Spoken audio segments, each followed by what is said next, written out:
bəlkə də bir 10, 15, 20 ilə həqiqətən bu zonada bütün bir binaları çox sevgi ilə bərpa etmək olardı. Amma təəssüf ki, şəhər rəhbərliyi ayrı istiqamətlə getmək istəyirlər və qərara gəliblər ki, bura park olsun.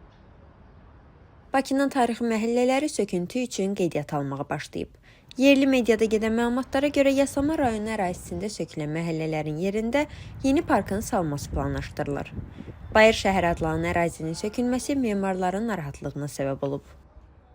Belə həqiqətən tarixi şəhər, belə küçələrini Bakının gezərkən bir memarlıq epoxasından ayrı memarlıq epoxasına səyahət edirsən, belə binalar yoxdur çox bir dünya tarixi şəhərlərdə. Bizdə məsələn 20-ci, 30-cu illər konstruktivizm dövrü var, unikal memarlıq dövrüdür və o nadir dünyanın 5-6 cəmi nadir şəhərlərində var.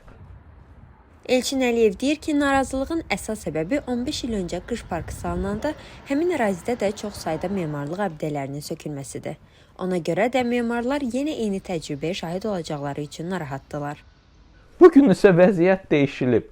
Bugün isə bizə öncədən deyirlər ki, park olacaq, memarlıq abidəsi saxlanılacaq. Mən əminəm ki, memarlıq abidələri sökülməyəcək. Bunun bir neçə səbəbi var mənim əminliyimdə. Mədəniyyət Nazirliyində çox böyük dəyişikliklər olub.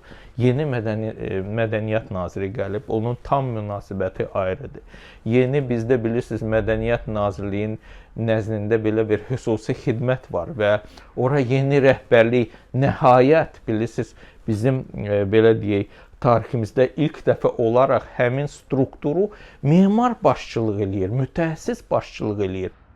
Elçin Əliyev deyir, söküntü işlərinə başlamazdan öncə sakinlər, memarlar layihə ilə tanış olmalıdırlar.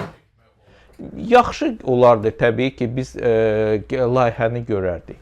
Təbii ki, mən bir şəhər sakini kimi, bir memar kimi mən istəyərdim görüm ki, məsələn, hansı binalar söküləndən sonra onların yerində nə olacaq. Amma burada söhbət 3-4 saxlanılan binadan getmir. Məncə burada bir 20, 30, 40-a yaxın bina qalacaq. Deməli, mən belə bir park görməmişəm ömrümdə ki, park olsun, içərisində də 30-40 bina. Maraqlı olar getdikdə təbii ki, bir böyük iş, bu yaxşı böyük işi başlayandan əvvəl cəmiyyətə bir memarlıq şirkəti tərəfindən, hansı memarlıq şirkəti bu işdə cəlb olunub, layihəyə baxmaq olardı, müzakirə etmək olardı. Məsələ ilə bağlı 200-ə yaxın incəsənət adamı prezidentə müraciət edib. 2 əsrdə formalaşmış tarixi məhəllələrin taleyi ilə bağlı narahatlıqlarını bildiriblər.